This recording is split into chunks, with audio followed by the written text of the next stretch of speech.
peuple est d'abord, votre rendez-vous d'analyse et de vérité sur l'actualité et la vie sociopolitique congolaise. Voilà. On va prendre les questions de M. Willy Kalengay. Ensuite, ce seront M. Jacques Moulouba et Patrick Bomboka. Merci de la parole, Monsieur le ministre, Monsieur le gouverneur. Trois petites questions. Pour moi, trois petites questions. Il est vrai que la Banque centrale est un organisme indépendant. Quels sont les points de jonction entre la politique monétaire et la politique budgétaire? Parce que c'est le lieu aussi de faire partie de certaines rumeurs. Mais parmi ces rumeurs les plus fortes, il y a celle qui dit que vos dernières décisions ont quand même fait baisser les recettes de l'État. Ce qui signifierait aussi les difficultés de paiement des fonctionnaires. C'est un lien qui a été posé. Alors, comme nous faisons les bilans, quels sont finalement, si cela est vrai, s'il y a eu baisse des recettes, qu'est-ce que vous faites pour que nous puissions combler ce vide-là, s'il y en a, ces gaps-là, et payer régulièrement les fonctionnaires qui aujourd'hui sont de plus en plus inquiets. Ma deuxième petite question, vous venez de le dire tout à l'heure, vous parlez de l'or comme ressource refuge, mais la question, je la prends de l'autre côté. Qu'est-ce qui a poussé la Banque centrale à choisir une seule structure et à signer avec cette structure-là un accord d'achat, alors que nous sommes dans une libre concurrence? Pourquoi avoir choisi un seul acteur? Fut-il de l'État? Ce n'est pas... les lois ne le permettent pas. Dernière petite question. Vous avez tout à l'heure parlé de la baisse du taux directeur de la Banque centrale.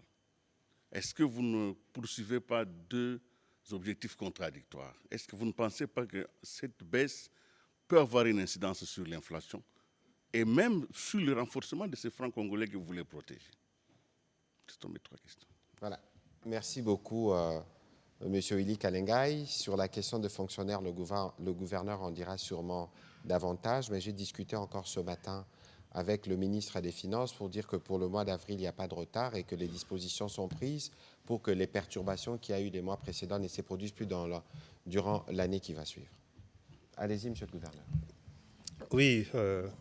Willy Kalengay, ça fait partie aussi des attaques que la Banque centrale a subies de la part... Le gouvernement aussi? Oh, je n'ai jamais entendu le gouvernement publiquement attaquer la Banque centrale sur ce sujet-là. Pourquoi? Parce que je m'inscris en faux par rapport à cette affirmation.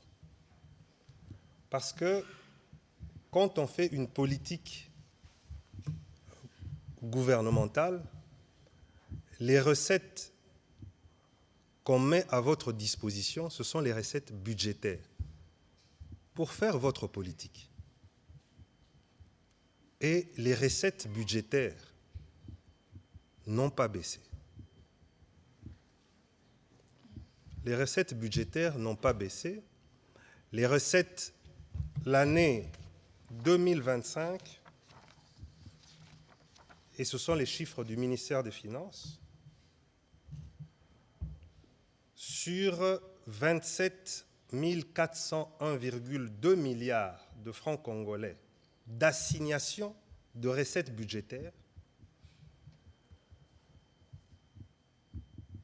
la RDC, donc le ministère des Finances, à travers de ses régies, a atteint 28 294,8 milliards de francs congolais, soit un taux de réalisation de 103,3% pour l'année 2025.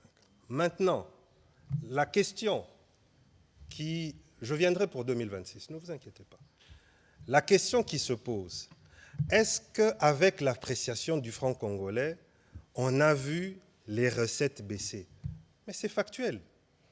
C'est pas ça, c'est pas en ces termes-là qu'on répond à à une interrogation économique. C'est d'abord de savoir, est-ce qu'il y a eu perturbation budgétaire à cause de l'appréciation du franc congolais? D'abord, je vous ai parlé des recettes qui n'ont pas baissé. Donc, si le législateur pose la question au ministre des Finances, est-ce que vous avez atteint les assignations que nous vous avons données, puisque c'est nous l'autorité budgétaire, le Parlement? La réponse sera oui. Deuxième chose, c'est qu'un budget est fait de 2 colonnes. Et ça, on n'a jamais parlé de ces phénomènes dans les débats publics. Et je n'en parle pas parce que je n'aime pas commenter sur ces sujets-là, mais puisque vous me posez la question. Sur les 3 derniers mois de l'année 2025, l'État congolais a engrangé l'équivalent, je veux être très précis, de 1,91,7 milliard de dollars. Effectivement, quand vous faites votre calcul, comme à l'école primaire, je l'ai dit à votre confrère Christian Lusakono, vous multipliez par 2820 et quelques, vous avez un niveau de recettes en francs congolais, et quand vous faites avec l'appréciation, vous avez moins. Et dans le cas d'espèce, la baisse des recettes était de 659,4 milliards de francs congolais. Maintenant, allons regarder du côté des dépenses, puisqu'on a aussi dépensé en dollars, M. Willy Kalengai. Et on a dépensé exactement 1 milliard 450 millions de francs congolais les 3 derniers mois. Si on les rapporte au même taux de 2850 francs le dollar, on aurait eu des dépenses de à peu près 4100 milliards. Mais grâce à l'appréciation, ce n'est pas ce niveau-là qu'on a inscrit dans notre budget. On a inscrit au taux de 2220. Donc on a inscrit 3221 milliards. Et on a fait des économies de 876 milliards de francs congolais. Maintenant, prenons les 2 effets. L'effet perte des recettes et l'effet économie de dépenses. L'État a donc gagné 217 milliards grâce à l'appréciation. Et vous voyez, nous n'aimons pas entrer dans les polémiques inutiles avec les gens. La Banque centrale produit des chiffres et que tout le monde peut aller vérifier et peut aller confronter ça à la réalité. Voilà la réalité économique. Voilà dans quel sens on doit parler de ces effets-là. Puisque un budget, c'est 2 jambes, c'est recettes et dépenses.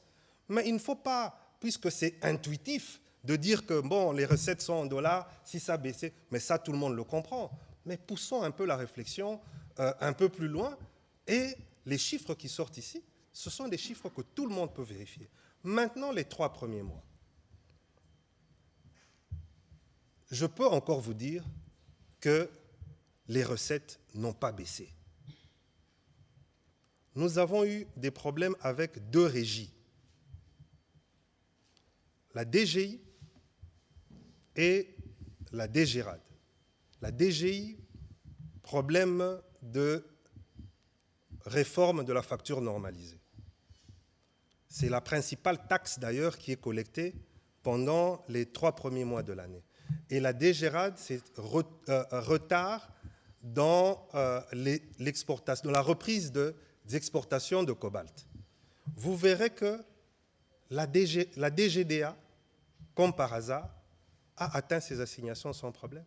Pourquoi on n'en parle pas? Puisqu'il ne faut pas isoler. Puisque si c'était un effet du franc congolais, on devrait retrouver le même effet à la DGI, à la DGDA et à la DGRAD. Et maintenant, qu'est-ce qui s'est passé au mois de mars? La DGI, puisqu'il y a eu un arrangement, a vu ses recettes augmenter. Et la DGRAD, vous avez vérifié? Ils ont fait 170% de leurs assignations budgétaires. Maintenant, le mois d'avril n'est pas encore fini. Ça sera un mois terrible en termes de recettes. Et je suis en train de vous dire que tout ceci, ces recettes vont être atteintes avec un taux budgétaire encore supérieur au taux du cadrage de la Banque centrale, puisqu'on a inscrit au budget un taux de 2460. Donc même avec ce taux-là, vous voyez très bien que si on avait pris le taux de la Banque centrale, on serait déjà, en fait le taux réel, on serait déjà au-dessus. Donc, pour ça, c'est pour répondre à votre question. Et ces sujets-là sont débattus de manière ouverte avec le gouvernement. Nous avons des réunions de conjoncture économique. Nous avons le Conseil des ministres, nous avons la commission ECOFIN et nous avons des réunions informelles. Le ministre des Finances et moi-même, nous nous appelons 2 à 3 fois au minimum par jour. Donc, il n'y a pas de problème de coordination à ce niveau-là. Pourquoi la BCC a choisi de... Sans appel d'offres. De? Sans appel d'offres, nous sommes dans un, oui, un marché non. Pourquoi la BCC a choisi le DRC Gold? Oui, ça, je ne voulais pas faire la pub, mais puisque DRC Gold est un fournisseur d'or artisanal comme les autres, mais je veux vous faire lire le contrat, il n'y a pas d'exclusivité. Voilà, donc je crois que c'est la question qui vous taraudait l'esprit. Il n'y a pas d'exclusivité. Nous avons choisi DRC Gold parce que c'est une société, et c'est parce que c'est une société qui, pour exporter notre or artisanal, avait déjà rempli un certain nombre de conditions et de cahiers de charges préalables à l'exportation de notre or artisanal vers l'étranger. Et donc, ça nous mettait un peu plus à l'aise, mais il n'y a pas d'exclusivité. Nous pouvons acheter notre or auprès de... Qui peut vous le fournir? Voilà, qui peut nous le fournir dans les conditions de traçabilité, de transparence et de conformité. La baisse du taux directeur. Oui, nous avons eu un large débat sur la question pour nous poser la question de savoir est-ce qu'en baissant le taux directeur, nous n'allons pas mettre à mal les équilibres macroéconomiques retrouvés. Et donc, nous avons eu plusieurs scénarios. Et dans tous ces scénarios, ce que nous avons remarqué, c'est que le niveau d'inflation dans le scénario le plus mauvais était aux alentours de 7%. Ça veut dire que ça nous laisse une positivité qui était très grande si on gardait le taux à 15%.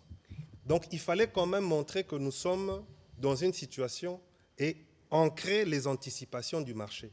Puisque si nous ne l'avons pas fait, le marché allait voir qu'on craint une crise. Mais on se dit non, la crise, elle n'est pas encore là, mais on ne sait pas si elle va subvenir, donc on fait un assouplissement prudent. Et on le remarque. Aujourd'hui, regardez que nous avons un taux d'intérêt directeur à 13,5%. les marchés financiers nous prêtent à 10 ans à 9,5, à 5 ans à 8,75. Ça doit nous interpeller par rapport à nous-mêmes. C'est-à-dire que ici, les banques centrales, avec un taux de, directeur de la BCC à 13,5%, ont un placement, comme on dit, supérieur au marché. Et ça nous permet d'avoir un instrument solide de politique monétaire si on veut ponctionner des francs congolais. C'est ça qui nous a poussé à dire que, puisque même à l'époque, vous verrez que les émissions du Trésor avaient un taux déjà d'intérêt nettement inférieur au taux directeur, puisque les dernières émissions en francs congolais du Trésor étaient aux alentours de 10%, alors que nous avons un taux d'intérêt à 15%, ce qui explique aussi l'attrait du système bancaire pour les bons BCC, notamment les bons BCC à maturité longue, parce que ce sont ceux-là qui donnent le plein rendement. Donc, si nous voulons aussi aider à ce que l'épargne récoltée aille aussi au niveau de la politique budgétaire, donc finance le Trésor, nous devons assouplir notre taux directeur. Voilà. J'aime discuter avec vous parce que nous nous comprenons Voilà. très facilement, cher Bon, Willy. et la petite polémique souhaitée n'a pas eu lieu, M. Kalengai.